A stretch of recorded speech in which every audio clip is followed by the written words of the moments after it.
Bonjour les amis et bienvenue sur Questions de surnaturel.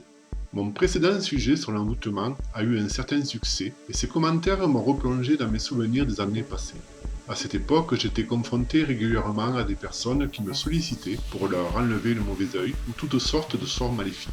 Elles étaient persuadées que leur malchance avait pour origine un envoûtement et elles n'hésitaient pas à désigner le coupable comme étant un amoureux éconduit, un voisin méchant, un membre de la famille jaloux ou toute autre personne qui leur voulait du mal. Quand je leur demandais comment elles savaient qu'elles étaient envoûtées, elles me répondaient souvent qu'un voyant ou un marabout le leur avait dit. Pour elles, c'était bien l'explication des galères qu'elles subissaient dans leur vie. Séparation amoureuse, perte d'emploi, maladie et parfois accident. Ça ne faisait aucun doute. Alors ces pseudo-professionnels, qui les avaient conseillés, leur avaient vendu des pentacles, des prières, des poudres ou des herbes magiques, ainsi que des rituels supposés résoudre le problème. Certains avaient dépensé plusieurs milliers d'euros, mais le résultat n'avait pas été au rendez-vous, et les galères continuaient. Leurs voyants les avaient pressés de passer à des rituels plus puissants, mais aussi plus chers, car l'envoûteur devait être très puissant et sans doute un grand sorcier. Mais au bout d'un certain temps, ces personnes étaient dépitées, résignées, à court d'argent et prêtes à accepter leur mauvais sort. C'est souvent le hasard qui les menait sur mon chemin.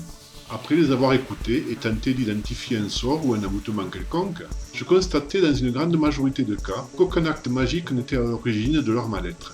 Certes, ces gens subissaient des galères dans leur vie, mais je ne constatais que rarement une intervention magique extérieure. La source du problème ne pouvait donc n'avoir qu'une seule origine, l'auto-envoûtement.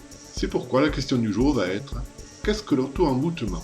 L'auto-envoûtement est un mécanisme qui peut donner les mêmes effets qu'un envoûtement réel, à la différence qu'il est infligé par la personne qui le subit. Il n'y a pas de rituel et il ne fonctionne que par l'auto-persuasion de la personne. Il agit un peu comme un nocebo, c'est-à-dire un placebo nocif. Voici comment ça fonctionne. Une personne subit des galères répétées dans sa vie ou une période de forte malchance.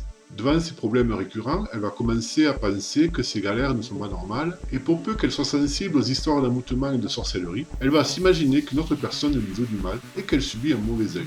Plus le temps va passer, plus le moindre souci de la vie courante va être mis sur le compte du sortilège. L'esprit de la personne va devenir totalement focalisé sur toutes les choses mauvaises qui arrivent dans sa vie.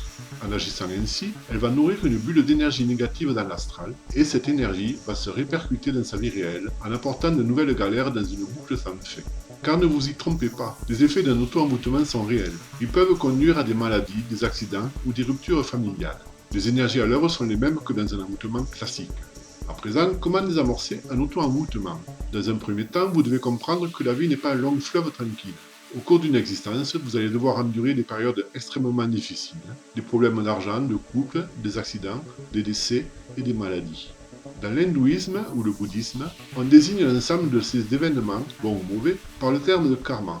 Son principe veut qu'avant la naissance, on choisisse soi-même les épreuves que nous allons subir au cours de notre vie, afin d'apprendre à les résoudre. Arriver à surmonter ces moments difficiles permettrait à l'âme de progresser spirituellement pour enfin atteindre la perfection au bout de nombreuses vies.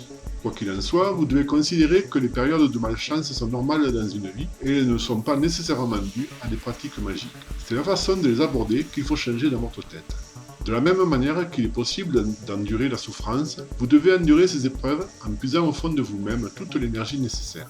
Adoptez une attitude conquérante, reprenez confiance en vous et dites-vous que vous êtes capable de surmonter ces difficultés.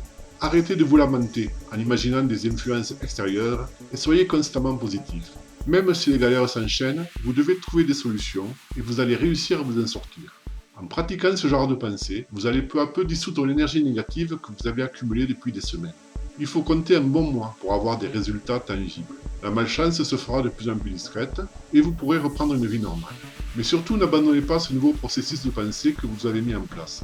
Continuez à voir la vie du bon côté, restez combatif devant les embûches et relevez les défis de votre existence. Cette énergie est en vous depuis le début et elle ne demande qu'à s'exprimer. Aussi, cultivez-la et utilisez-la pour rendre votre vie meilleure, paisible et enfin joyeuse. Je vous remercie de votre écoute et n'hésitez pas à poser vos questions dans les commentaires. A bientôt sur Questions de surnaturel.